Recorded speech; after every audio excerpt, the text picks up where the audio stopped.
We start today's show in the Europa League. For Arsenal fans, they feel that it can't get any worse, and then it does. A home defeat against Eintracht Frankfurt. They 1-0 up, they'd lose 2-1. They will still qualify in Group F, their final game against Standard Liège, and they have to lose that match by a 4-goal deficit in order for them not to advance. But that's not really the story. The story here is almost the complete and utter apathy that is around Arsenal now. The lowest crowd, 20,000, just turned up to watch that. I get that. Why would you go and pay and watch Arsenal at the moment? And it all falls, doesn't it, the door to Unai Emery, who's completely lost the dressing room, it seems, the fan support, and any chance of continuing this job long term. Yeah, it's difficult to try and think of anything positive whatsoever at Arsenal right now. You know, the one thing they had, and certainly they even had it under Wenger, was at home you could rely on them scoring goals and producing a performance. But now it's nothing. If they stuck somebody else's shirt on, you would have no idea, because this didn't look like an Arsenal side. We've said for a long time that there's something missing in the gut of Arsenal. Yes, they can score goals, and yes, they can, every now and again, they'll produce some good football. But I'll tell you what, you talk about inconsistent, you talk about, half of them look disinterested. And of course, granted, Shaka played. Yeah. And we're really not even going to talk about that. Well, we can do if you want. What do you want to say about it? Well, the fact that nobody at Arsenal was bothered, the fans that actually turned up weren't bothered. He actually came off with an injury during the first half, and he got a sympathetic clap. I mean, really? Nobody at Arsenal's got any idea what's going on. I think, listen, I understand the pathetic crowd showing up. Unai Emery made a couple of changes, Shaka and Willock involved from the start. All that being well and good, given the competition and given their position in the league in the Europa in that competition. But for me, it still feels like Unai Emery, 2 years in, is still trying to figure out who his best 11 is. Mustafi and Socrates start. He pushes David Luiz a little bit higher up, and you're not sure whether David Luiz is going to drop in between those two, and they're going to play a 3 or 5. It just feels as though he is only just getting to know his dressing room and who his best players are, and the formation that he wants to play them in, which is bemusing to me that we're still having this discussion and we're still sitting down watching Arsenal play and not knowing what they're doing. Do you know right now that he has only one job to do? Forget your tactics, forget whether it's 3 at the back, whether it's 4 at the back or 3 in the middle. The thing he has to do is make sure that whoever steps on the field shows something.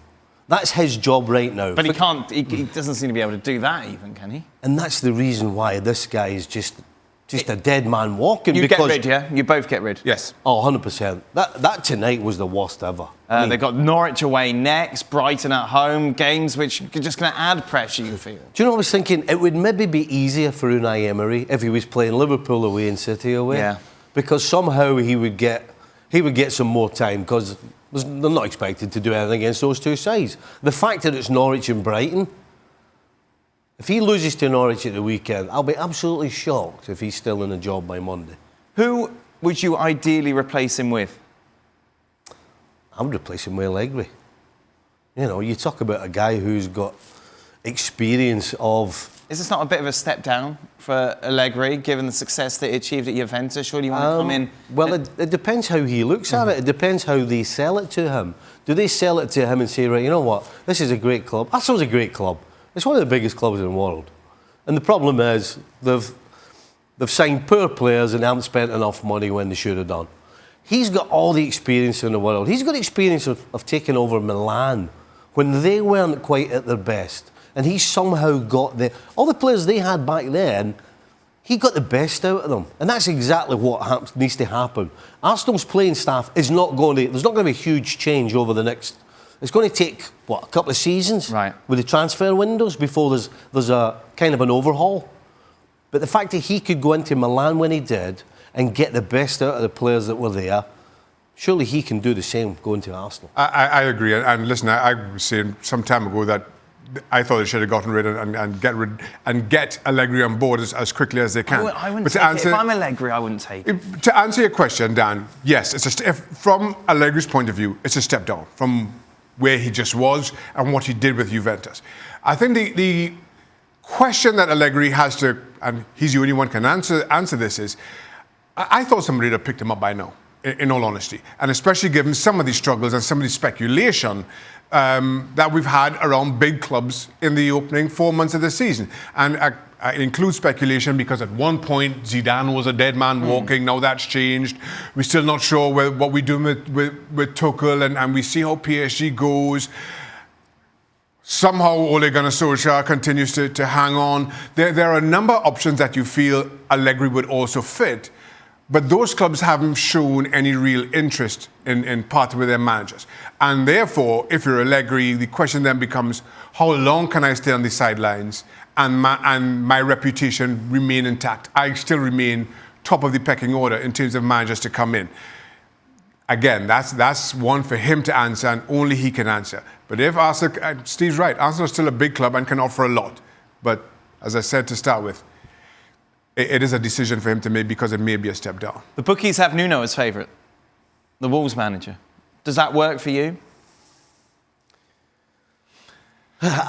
Listen, you can't argue that since Wolves come out from the Championship, they've been fantastic. They play great attacking football, which is kind of what you expect an Arsenal team to play.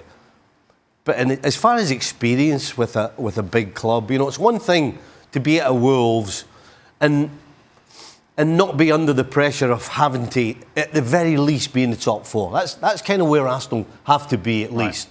That's a different ball game than a new challenge, and a freshness, and new players, and everybody enjoying playing in the Premier League. I mean, it's all the things that are not happening at Arsenal. But does he have the experience and the backbone to be able to go to an Arsenal and trying to get them to play the way Wolves do? I'm not so sure. The challenge with that, though, is the other side of that same coin. If big-name managers who do have that experience of leading big clubs, even in transitionary periods like this, do they see Arsenal as a realistic option? Is it a step down, as we say with Allegri? The other side of that same coin is you then have to look for a manager who doesn't command that kind of respect, who maybe won't see Arsenal as a step down, most certainly will be a step up. Even despite the recent struggles and relative struggles, Arsenal is still a step up from Wolves. I think Nuno, given the option, I'd take him. What about Brendan Rodgers? If you're Brendan Rodgers, Arsenal call you up tomorrow, do you go?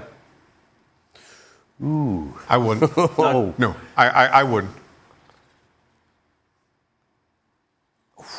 I wouldn't. The thing is, Brendan's got an ego. So, I think the only way that, if I'm him, I wouldn't do it, because I think the potential at Leicester right now, and Leicester's got money. Right.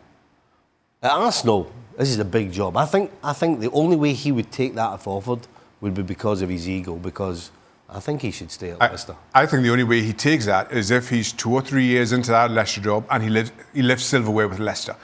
Only if he does that and he accomplishes that, I see him stepping away for a club like Arsenal.